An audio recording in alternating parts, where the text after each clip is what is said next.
Cyber थाना जनपद Azamgarh police द्वारा फर्जी सूचना आयोग का अधिकारी बनकर राज्य के विभिन्न ग्राम प्रधानों से लगभग 50 लाख की ठगी करने वाला एक अभियुक्त गिरफ्तार। 2 मोबाइल फोन और 3200 रुपये नगद बरामद। आपको बता दें, मुकदमा आरिफ खान निवासी ग्राम गोछा थाना मुबारकपुर प्रधानपति द्वारा तहरीर दिया गया कि उनके साथ फर्जी राजभवन का सेक्रेटरी हर्षवर्धन सिंह राठौर IAS बनकर एक व्यक्ति द्वारा 8,26,995 रुपये का फ्रॉड कर लिया गया, जिसके आधार पर थाना स्थानीय पर मुकदमा संख्या 41/2024 धारा 318, 4, 319, 317 BNS और 66 CD IT एक्ट बनाम अज्ञात के विरुद्ध पंजीकरण किया गया।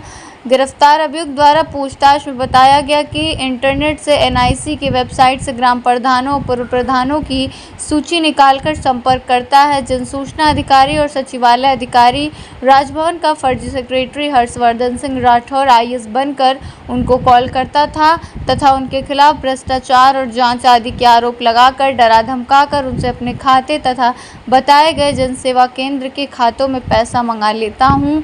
वर्ष 2024 जून में मैं इसी प्रकार फर्जी राजभवन का सेक्रेटरी बनकर आजमगढ़ के ग्राम गोछा के प्रधान आरिफ खान को फ़ोन किया और बताया कि आपके गांव के कई लोगों द्वारा आपकी शिकायत की गई, जिसकी जांच हो रही है। प्रधान द्वारा बताया गया कि आप आकर जांच कर लीजिए। तो मैंने बाद में उसको बताया कि आप सही हो सकते हो, लेकिन आपके निधि में धनराशि कम है। आपके खाते में कुल 45 लाख, 42 लाख, 90 हज़ार, 15 लाख, 40 हज़ार भेजे जा रहे हैं तथा मैंने सरकारी टैक्स के नाम पर गुमराह कर फर्जी तरीके से उनसे अपने बैंक खाते में 8,26,995 रुपये जमा कर लिए। इसी तरह से कई प्रधानों के साथ मैंने फ्रॉड किया। आजमगढ़ पुलिस ने फर्जी सूचना आयोग का अधिकारी बनकर विभिन्न ग्राम प्रधानों से लाखों की ठगी करने वाले अभियुक्त को गिरफ्तार किया था। क्या प्रकरण था और कैसे गिरफ्तार किया?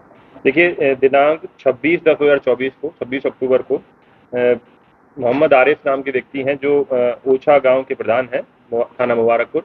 इसके अंतर्गत उन्होंने ये सूचना दी थी कि एक फर्जी राजभवन का सेक्रेटरी बनके IAS ऑफिसर बनकर हर्षवर्धन सिंह राठौर उसने अपना नाम बताया था। उसने इनसे कुछ पैसा ले लिया है, जिसमें लगभग 8,26,000 रुपये इनके द्वारा फर्जी जमा कराने की सूचना दी गई थी। इस पर अक्टूबर में मुकदमा दर्ज किया गया था। विवेचना उसकी की जा रही थी। जब विवेचना क्रम में तथ्य प्रकाश में आए तो उसमें यह जानकारी प्राप्त हुई कि एक व्यक्ति हैं जिनका नाम है पंकज यादव पुत्र रामलखन यादव। ये बाराबंकी के रहने वाले हैं। इनके द्वारा ऐसी कई घटनाएं कारित की गई हैं जिनमें फर्जी सूचना आयोग का अधिकारी बनकर, फर्जी तरह से राजभवन का सेक्रेटरी बनकर लोगों से ठगी की जाती है। इसमें इनका मोडस ऑपरेंडी इस प्रकार है कि लोग ये क्या करते हैं, NIC से लिस्ट डाउनलोड करते हैं जिसमें गाँव के प्रधान और पूर्व प्रधान की लिस्ट रहती है।